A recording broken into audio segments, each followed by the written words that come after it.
Quality और consistent performance के लिए सिर्फ सिल्वर पंप्स एंड मोटर्स, नाम याद रखना। હવે સુસી જેલમેનની વાત કરીશું. તે ગોલ્ડમેન એન્વાયરમેન્ટલ ફાઉન્ડેશન બોર્ડમાં સામેલ છે. આ સંસ્થાએ કોંગ્રેસની સાથે જોડાયેલા અશોક શુક્લાને આ વર્ષે પુરસ્કાર આપ્યો હતો. હવે બીજા એક કનેક્શનની પણ વાત કરીશું.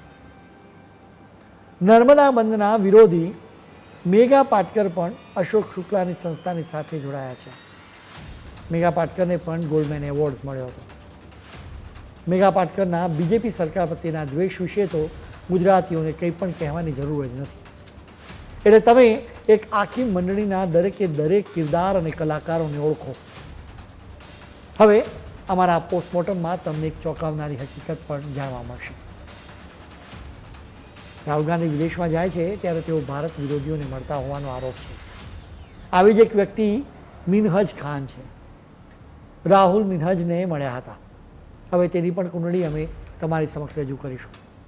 તે ભારત વિરોધી ઇન્ડિયન અમેરિકન મુસ્લિમ કાઉન્સિલની સાથે જોડાયા છે.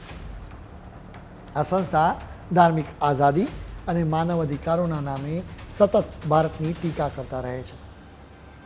આ સંસ્થાએ એક પ્રોફેશનલ લોબિંગ એજન્સીને હાયર કરી હતી.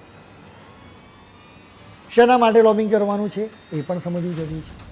આંતરરાષ્ટ્રીય ધાર્મિક આઝાદી પરના અમેરિકન પંચના અભિપ્રાયોને પ્રભાવિત કરવા માટે લોબિંગ કરવાનો હેતુ હતો, જેના માટે ઇન્ડિયન અમેરિકન મુસ્લિમ્સ કાઉન્સિલે આ અમેરિકન લોબિંગ એજન્સીને $55,000 આપ્યા, જેથી આ પંચ ભારતની વિરુદ્ધ જ રિપોર્ટ તૈયાર કરે.